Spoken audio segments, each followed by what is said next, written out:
Good evening, afternoon, night, morning, whenever you find your way to watch this. We have a friend of the podcast. We have Dan, the man, Steenkamer, who's been writing a lot lately, been busy, just tracking the CAA and all of its conference moves. As we all know, that I think July 1st is fast approaching when all these moves will soon come to fruition. So, Dan, how's it been going?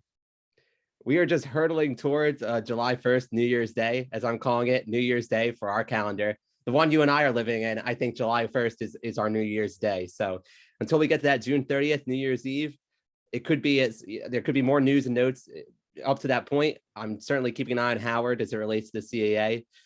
There isn't anything concrete, but we're getting closer to the full end of those athletic calendars with track championships at the national level wrapping up in the NCAA. So that's something to watch out for. I'm watching Incarnate Word, and is it going to stick and stay in the Southland actually and not go to the WAC? I know that's something that you've been seeing Matt Brown reporting on too. So anyhow, it's just I'm staying occupied to say the least. Yep. Absolutely. I mean, it's been a fun time. While the FBS conference realignment buzz has kind of died down, the FCS, as you mentioned, the WAC with their shuffling of members, that's definitely a soap opera for sure to watch. And so it really hasn't had much attention too. And then you have all the conference mergers. You have the WAC Sun, the big South Valley Conference, so all the moves going on and happening. I mean, kind of I guess building buzz for this upcoming season. I mean, if not at least 2023 season when all the moves will come to fruition. But yeah. So we won't be talking about any of those conferences. We'll be talking about not the CAA, but the preeminent or the second most preeminent academic college conference in the Northeast, the Patriot League. And I mean, if there's no hidden yet, knowing me and what I'm wearing, you know which school it is about. And so earlier in the spring, Holy Cross announced Bucknell as their opponent for this year's EBW Classic. And so, Dan, I want your initial thoughts on, I guess, both the opponent and the game this year and just Holy Cross's outlook this year. Well, I guess speaking to Bucknell first, I mean, I gotta have a lot of love for the EBW Classic in general. Seeing what a big hit it was last season, I'm just thrilled to see it come back just from afar. I mean, I was at Holy Cross for its game against Merrimack, so I did not see the Polar Park edition of their regular season slate, but just seeing how it was a big crowd, a big hit, and clearly the demand was there for the game to come back. But getting back to Bucknell, I interviewed Dave Cicchini before, the head coach at Bucknell, and he's a great guy. He's a Lehigh legend, so he knows the Patriot League, and he's working through a lot at Bucknell right now, trying to really revamp their roster to the point where they can compete with Holy Cross with some regularity. But with Holy Cross extending Bob Chesney this offseason, the train just keeps moving. You and I were talking before we got on the pod live about the number 11 Athlon Sports, Craig Haley's preseason ranking of Holy Cross, just outside the top 10 nationally. There's a lot of buzz. So I really think I read your blog post about how maybe the opponent doesn't match up to the hype that the EBW Classic will get for the fan support the Holy Cross will draw for this game. And truly, Bucknell isn't really a Colgate type or a Fordham type, or maybe they'd be a team that can challenge Holy Cross this coming season in 22 for that Patriot League trophy. But despite Bucknell being maybe more of a rebuild type of candidate, you would look at them that way as opposed to Colgate or Fordham. I still think the game will draw really well. Certainly hope for great weather, but I just think maybe it's a game where Holy Cross would like to keep its record intact, unbeaten in the EBW Classic at Polar Park, and at the same time they can maybe draw even better than they would have if it had just been a standard home game at Fitton Field. You get an opponent who maybe isn't the biggest name in the Patriot League right about now with the way they've been playing in Bucknell, but having it at Polar Park, it just improves the draw for what might not be a great traveling group from Lewisburg. It's a bit of a hike. So all of that to be said, I think it's a fine move for Holy Cross to make. Right now it seems like the golden goose of their schedule is that Polar Park game, because I don't see how they could possibly not draw well for it. The program has so much momentum behind it in the first place that why not put any conference rival on there? Certainly not to make it a light decision. It's something that you have to think through, but I'm sure the Woo Sox had calendar items to shift, or at least certain things that were limited them and the options they had, which Saturdays were open. And so that ultimately, I think it's a sensible decision. Yeah, absolutely. And I mean, so this year I thought it was gonna be Yale was gonna be the opponent, honestly, because the Mm. minor league season ends in September, as we all know, with the September call-ups in MLB. But I mean, Harvard is Harvard, and like for this to be like a huge game for not just locally but nationally on the FCS level, which I mean, I mean, this may be a hot take, but I think if they were able to get Yale or Harvard in one of these games, which I do believe they will in the coming years, I think it had a chance to be on the level of the FCS kickoff. Honestly, maybe a hot take, maybe a spicy I hot don't take, I like but that hot take though. Is it really so hot though? Is what we're asking ourselves. yeah, I mean, because Harvard is Harvard, as I mean, as some people may not want to debate, some people that call the Ivy League elitists and the FCS rank may want to debate, but yeah, like Harvard is Harvard, and so is Yale. So I'm hoping that next time we'll see those matchups. Sometime. I'm also surprised they didn't also ask Brian, but then again, travel isn't as much a factor, like you said. It is a hike from Lewisburg to Worcester, Massachusetts. But I mean, again, that the game sold out, and I mean, should sell out again this year with only not, I mean, with 9,000 with a 9,000 fan capacity, excuse me, at Polar Park. Even though I will say that if you're in Lewisburg, you should make the trek just to get your Smiley Ball plush. Oh yes. I had to rebuy I had to rebuy my brother since he lost his, but rebuy my brother's online since he lost his. But yeah, I mean, I think it's intriguing too, looking at Bucknell and Dave Cicchini, because after the spring season, some teams use the spring season to catapult themselves to greatness. You look at Alabama A&M, a team that hadn't really put it together in the spring. They end up winning the SWAC, win their first HBCU national title, and they're contending with Jackson State in the SWAC East, excuse me. When I'm thinking about another team that may have catapulted themselves as well, let's see. I'm thinking about all the conference champions. Yeah, you look at Sacred Heart. Yeah, Sacred Heart is another team, that wrestled away the NEC from Central Connecticut State and continued on that great streak or not, excuse me, not streak, but great trajectory in the fall with Julius Chestnut getting great All-Star game honors. So Bucknell, not one of those teams, even though they rampantly swept through the Patriot League South, the 2-game round Yes. robin schedule, Yep. only to lose their final game to Tim DeMoran and company in the spring. So expectations were high on my part. Shakini won Coach of the Year, but just couldn't match up, because Bucknell does seem like one of the hardest places to win in the Patriot League, because like low tradition, it's almost like Georgetown in a way, like only a little bit better than Georgetown, because Georgetown, I think, they've made it clear that they just do not care about football. No offense to Hoya fans, it's just the way it looks. But yeah, very little history of success in the Patriot League. I think they haven't been in contention aside from 2020, the spring season. They haven't been contention since the mid 90s. So very hard place to win. But Shikini, I think, is the guy for it with those Pennsylvania ties and knowing the enemy. The enemy of my enemy is my friend. So Right. he knows Lehigh, he knows Lafayette, he knows those Pennsylvania schools, and can possibly wrestle prospects from them.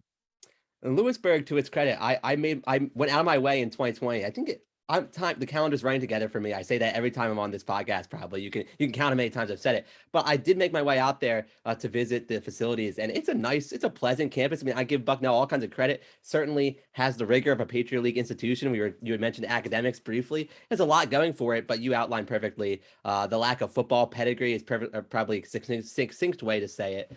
And we'll see how much Coach Shakini can continue to overcome that. Or at least I say continue when it comes to dating back to the spring season. That was, they got on CBS Sports Network. We remember that broadcast of the Patriot League title game like it was nothing, like it was yesterday. So, but I wonder, going back to Holy Cross, like is it Holy Cross's objective to keep this Polar Park game more of a home game, more than as opposed to a neutral site game? Because if you bring in Harvard, which is within the state, so obviously that'd be maybe a 50-50 crowd, maybe 60-40. You see the purple clad shirts maybe defend the home turf a little more than that. But if you brought Yale in, would it also get closer to a 50-50 situation where Holy Cross would rather it be, since it's basically replacing a home game at Fitton Field, keep it a home game or a true home game as opposed to ultimately bouncing stuff out to a neutral site situation? That I wonder how much that, if at all, affects the opponent decision, or if it's just they're fully confident they can defend Polar Park.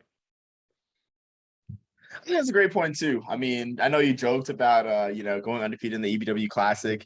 But I mean, there is that kind of charm to it too, because no one wants to lose in their spotlight game. It's not like both teams share the stage. If that were the case, then it would be, I guess, Harvard, Holy Cross, you consider Yale, Holy Cross every single year. But instead it's Holy Cross a showcase, and like you don't want to look dumb on your showcase. It's kind of like scheduling a bad team on homecoming, like where I don't know if it's still a diss to this day where you get scheduled for someone's homecoming. I know that's a diss, as much of a diss as was like, back in the day, but it might be the same type of thing for sure. So, I mean, yeah, that's a great point too. I mean, all about defending, the Worcester Wall. I don't right field. But I do see the appeal of what if. I mean, Fenway Park has a history of hosting games as well, and you would know better recollection than I do if Holy Cross has made its way to Fenway Park. I would presume it has in its history, although I'm just making an assumption there on that one. But I mean, Harvard Holy Cross, you would think that that would be something that the Woo Sox in particular would be interested in from their side of things, is they'd love to showcase their venue and a nice place to see a game, a nice park, get exposure to the entire state of Massachusetts in a way with a number of alums just living in the state from both institutions. So I don't know how much say the Woo Sox have in this opponent selection either. Like, I wonder if they ever have any preference in who faces Holy Cross, because certainly the Woo Sox have a great name in and around Holy Cross. They have their name out there as well, but it's a way to get their brand out there as a source of fun and something to do to other fan bases as well, and other sports goers and people of that sort. So it is interesting, like how many hands are in this. Does the Patriot League schedule? I mean, how the calendar shakes out based on who's available in the Patriot League schedule is just so many variables that I think it can be easy to overlook until you're breaking it apart, as we are. Yeah, absolutely too. I mean, it'll be interesting to see like who Holy Cross selects on a year by year basis. Looking a little bit ahead, I guess, to kind of turn the page. You being a CAA guy, Holy Cross doesn't really reduce itself to playing the academic filth of the CAA. I'm just kidding. I only say that. Fair, I would no. say I that mean, yes. you I look at it, only it's say not that. that far off. Yeah, I'm not trying to cause beef with any CAA fans, but Holy Cross does play Rhode Island at home in 2025. And I mean, the most I know about Rhode Island is going to the Hula Bowl and seeing Joey Kenny there, representing all the fullback nation out there in Orlando in that All-Star game. That's all I know about Rhode Island though. But the Rams out there in Meade, they travel to Worcester in 2025. What's the trajectory of that program, and do you see them playing in the 2025 EBW Classic when that time comes? That would be an interesting choice out of non-conference, because that would be a situation where you'd have I guess if we're still calling it Power Three FCS program going out to Worcester, and that would be a situation where, if certainly it would help if you had an Ivy opponent, it just break through the Patriot League only mold. Like, is this a Patriot League only game at EBW, or is it a non-conference eligible game, if you want to call it that? Can you get a September non-conference game bumped up in the schedule where it can be held at Polar Park? Because Rhode Island would be a sensible candidate. Geographically, it makes sense if it's not a situation where, like Harvard I mentioned earlier, you might risk getting closer to a neutral site game type atmosphere. I think you'd still have a heavily Holy Cross crowd, just because URI, I think, is more of a basketball brand, and it's alumni probably a little more attached to basketball than football. But part of that is because Rhode Island is the lone CA school that has not made an FCS playoff appearance since 2015. I believe it's the benchmark year that's been used by the conference. So Rhode Island came close in the last fall season. They did get some breaks in their schedule facing CA opponents who are missing their starting quarterbacks, but they managed to win those games. They were in the hunt for a playoff spot, and just it all fell apart down the stretch. Now, Rhode Island got an FBS win over UMass. I believe it was Maine and Rhode Island in back-to-back weeks getting FBS wins over UMass. So, I mean, heck, both teams out of the CA took care of business there. But with Rhode Island's win in that case, it looked like they were just getting closer and closer to breaking through. It just did not pan out. Elon served up a real just heart-wrenching loss to have at the end of your year. That's a tough taste leaving the committee's mouth. So, long way of saying that Rhode Island is on that doorstep of breaking through in the playoffs, but year to year in the CA, you have to take advantage of when you're closer to the mountaintop, because the following season you might have teams 7 and 8 in the standings from the previous year come clawing up right behind you. So I think Rhode Island is playing with fire. They have a good roster. Jim Fleming has recruited really nicely for what, similar to Bucknell, has just been a lack of a tradition of football success at Rhode Island. So certainly the trajectory, to go back to your main point, by 2025, if Rhode Island can continue building, they can keep Coach Fleming in place and don't have a reason to make another coaching change in this century. They can keep that stability that Fleming has introduced to the program. I think they would be a very appropriate candidate. Certainly you'd have other options. Holy Cross has done a nice job in variety of non-conference scheduling. I think some CAA schools like Villanova and Delaware really get locked in on a certain pair of Patriot League schools. Delaware has played Lafayette frequently in the past probably 7 or 8 years. Villanova's played Bucknell frequently, but Holy Cross, to its own end, has mixed things up, and Rhode Island's a good example of that diversity. And I do think, coming from the CEA coverage beat, that would be me. I would say URI would make sense as a candidate, but that's only if they're looking to keep it, or looking to extend it beyond just a Patriot League only game. I'm sure the Patriot League, the way it sees it, would love to have conference games only continue to be included at Polar Park, just because the atmosphere is so great. It's great to put on video. It's a great representation of the conference. It's great to have a close game, maybe, of two Patriot League schools in a prime location like Polar Park. So certainly there are a lot of competing interests at play, but if it is opened up to non-conference opponents, from outside the PL. Rhode Island, if it can actually break through and maybe make the playoffs before 25, I think tie it all together, that would probably be the best scenario for everybody involved. Yeah, I think it's an interesting point you make about there being a sort of power three in FCS, which I'm not sure what the third one would be. Would that be the Big South or Well, you have the Missouri Valley and the Big Sky, and then the CA. So Big I think we Sky? have a Okay, clear Big three now. Sky. The CA being Yeah, a clear okay. three, and the Twitter debates are already ongoing as of July 1st, especially once we have James Madison exiting the CA. So that's the three I'm talking about anyway. Yep. Okay, yeah, sorry, I forgot. There's that East Coast bias, peaking again, and I'm out here in El Paso. But yeah, like you mentioned the big three too. So I mean, yeah, there's no doubting it would be a big game, which I mean, shoot, I do have a follow-up question like after that. But yeah, like it's interesting too that you bring up out of those conferences, the CAA seems to have the most parity. Like, and using a side-by-side example for me would be the Missouri Valley, where like, I mean, let's be realistic, a team like Western Illinois probably is gonna break through soon. I mean, Murray State, like I remember telling my friend Dylan, who's a huge college basketball fan, so he knows about Murray State's pedigree, in college basketball. But like I told him, like they're joining the Missouri Valley, like this team is not going to reach the playoffs for probably another 30 years, man, and possibly more if that. The CAA has a parity of the MAC, where like honestly, and like the MAC is so cyclical, and it's so cool to see. Like that's equivalent of a Power Five conference. Like, CAA, what it's doing, I guess that the streak of I guess every team but Rhode Island making a playoff appearance since 2015 is equivalent to like the SEC doing something like that, or the Big Ten doing something like that. Of course, it's comparing apples to oranges because 14 playoff versus 2014 playoff and all that large spots, but still, like you have teams making the postseason at such a great rate, rotating around. So I mean that's great there. But I will say, I mean, when you say about keeping it a Patriot League game and whether that's important or not, do you think that with that Rhode Island's conference I guess status in the CAA is enough to make it as marquee an opponent as Harvard or Yale? I know Harvard and Yale have the history, especially Harvard with Holy Cross. I'm surprised how long Harvard's been playing Holy Cross too, just given a whole Harvard structure in the college football world, excuse me. But do you think Rhode Island has as much a pedigree of a Harvard Yale, and I mean the anti Ivy League playoff snobs are going to get at me for asking this question, but I think it's an honest question to be asked. I think it would mean a lot more to the actual people on the ground at Holy Cross to be playing Harvard or Yale. I think they would obviously view either of those two as more academic rivals than a URI or really any other like state flagship school, any other like CEA or America East type institution.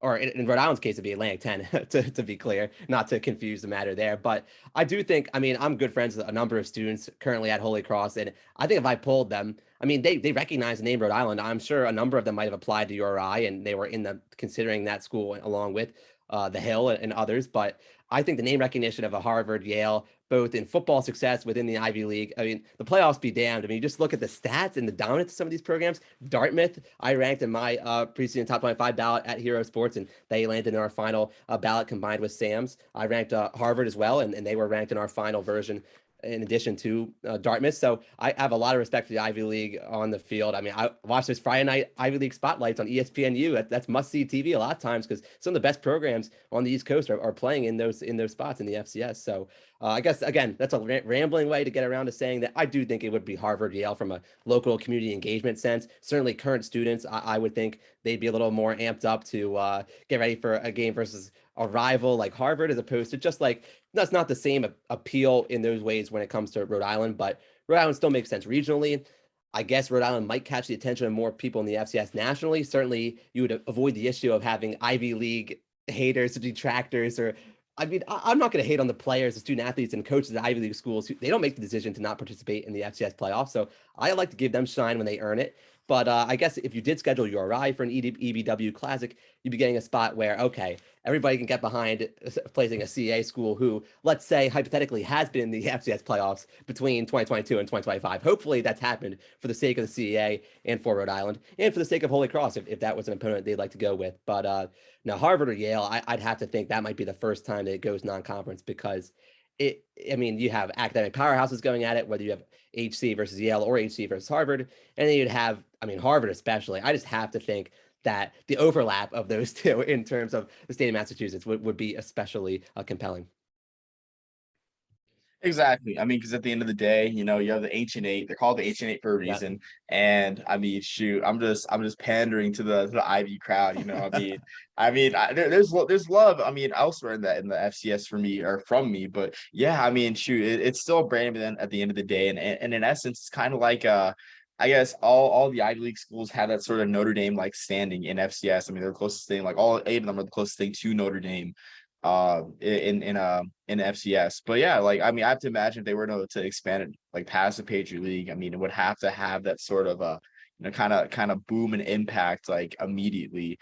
So yeah, I mean, that's just what I see. But I had to ask that with you being a CAA guy. And like I will say this, like I would love to see a ballpark home and home with Venerable McCoy Stadium being almost abandoned by the Paw Sox. And it's almost ironic. I'm talking about it, all covered in Worcester Red Sox gear when we stole their team. But I would love to see that old park for fellow history nerds like myself, a work progress administration project, host a football game, and whether it's Bryan or Rhode Island for a home and home, let's make the Paw Sox Classic, and especially with the sad feelings associated with the Paw Sox leaving for Worcester, Massachusetts, like it could be a pretty spicy rivalry from the get go. I love where you're thinking, and some of the things you suggested, they've come true down the line. So I take everything very seriously. They're putting it out there because I like the brainstorming. Really, that ingenuity is necessary because attendance on average is down really everywhere you look. I mean, even the Fargo Dome is not drawing the way it was before. Now, you could say that North Dakota State has a certain amount of, not I want to say apathy, but like slightly a little less interested in the course of the regular season and early playoffs because of their own unique challenges with repeatedly winning championships. And at what point does that get a little bit stale? But it's still attendance trends are down. You need to have things that maybe engage new communities. I remember when Delaware played at Maine and Maine had a Portland spotlight game. They played down at like a high school venue. It was certainly a venue that was decent enough for an one FCS game anyway. But Maine went out of its way to go down from Orono to Portland just to showcase to another part of the state, get involved with another part of the community. And those are the kind of games where they'll be big, you don't want to say one hit wonders, but if they get enough to become more than that, then you can start doing it a little more annually or biannually and just get a chance to captivate a different audience, because certainly you want to have a strong, broad base of fan support when per game attendance is just trending down. There are a lot of consumer trends and viewership trends online related to that. But I certainly like the way you're thinking. Your geography is better than mine when it comes to going from Worcester to Pawtucket and things like that. I'd start getting my wires crossed there. But you know the history, you've got it. And I do think Bryant, I mean, they want to keep getting momentum around football. I mean, there's a reason that they couldn't have made their America East move, as their administration described to me, if it weren't for the fact that Big South was there for football. And maybe Bryant has bigger plans beyond the Big South for football if they can just keep building their program. They look to be competitive at a base level, but that's getting onto a Bryant podcast as opposed to a Polar Park Holy Cross podcast. But I do think Bryant could benefit from that, as could URI. So certainly I like the brainstorming. I really do. You got to consider consulting. I think you got to consider consulting. That's my suggestion to you. You got to consider like collegiate consulting or something like that, because people get paid to suggest things like this, I think. See, I didn't think there was an industry for people like me, with like big ideas, that don't pay attention at work at times, and have a second notebook where I'm giving myself away, but I don't think my coworkers watches, but have a second notebook where it looks like they're taking notes on work, but it's really just them putting like ideas that are on their minds, so don't forget about it. People like me. But I mean, certainly, like one of my dreams or bucket list things is to be on, I guess, the committee of a bowl game, or something of that sort. So I mean, I mean, I'll look into it for sure. I'm glad there's a meeting for people with big ideas, with Dr. Seuss like visions of pie in the sky. So, but yeah, like that's all I got too. Like I'm excited to see, everything you just mentioned, especially like Bryant too, like Bryant's rise, because Bryant Holy Cross looks like a very viable, I guess not intersectional, intra-sectional regional Yeah. rivalry. As does Stonehill too, which is like another school we can go on like a tangent on. But I'm excited for the future of Northeastern football with a bunch of new programs getting thrown into the mix. So yeah. Well, definitely reach out to your Fenway Bowl, your local Fenway Bowl. I know they didn't get to play in 2020. I believe yeah, it had it called off like a number of bowl games where, and I guess I can't remember who the matchup might have been in the fall season of 21. Fenway Bowl. It's escaping me now. But anyway, they're just getting their feet wet too. So honestly, I am dead serious when I say it. Hey, reach out to your Fenway Bowl counterparts out there and see what's up, because I'm sure the Fenway Sports Group or whoever owns that, they have enough money to spin off some FCS Classic special games. So, but no, it's interesting because I think Northeast college football does get overlooked. Of course, I think at its heart there's an FCS identity to it because most of the programs in the Northeast, when you actually go through Division One, are FCS football playing institutions. But I really like it. I think investments like the Polar Park Classic, like Holy Cross, are really leading the way in that regard. So I'd love to see a CAA team like your eye. You got me looking at 2025 now. I'll be waiting for that to come out. You know, if this game gets scheduled out years and years in advance, if it continues to be successful, maybe we'll get an announcement sooner than later. So we won't have to wait so long or bite our tongue so long. But no, it's been a great time catch up with you, man, and looking forward to more of these Polar games.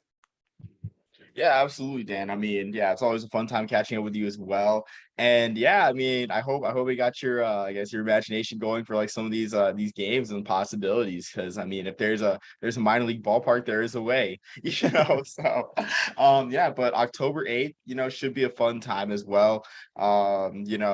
For season ticket holders. I mean, that's kind of the big draw for season tickets. Like if you're a season ticket holder, you get a ticket to the EBW Classic. And yeah, it's a big draw for sure. So I mean, for anyone going, I may or may not sit this one out depending on on work things, whether I bought enough goodwill and stuff like that to take a weekend trip or whatever. But we'll see for sure. I'm already excited. If I'm not there, I'll be watching on the ESPN Plus. I guess shameless plug for the league's TV contract. But yeah, Dan, unless you don't have anything else to add, I mean, I think that covers it. I hope to be able to see. Well, I don't think I'll be able to make swing it up there. I have a wedding in the family this fall. I have ah man, skip the Delaware and the wedding. No, I'm just CBA kidding. this fall, zipping all over the place. But I hope that I see that you were there. I hope that's my long way of saying it. Hope that you're able to make it there, because certainly you deserve to get to enjoy it in the flesh, because it'll be a great time. Yeah, it is. I mean, I saw it last year, which is why I'm like kind of like iffy this year. So I was like, oh, I already saw it. Last year, I already had the experience. Let me experience other things. But absolutely. But yeah, until next time, everyone. I mean, this certainly will be the last time that Dan appears in this podcast. Yeah, but until next time, everyone. Peace, love, and soul.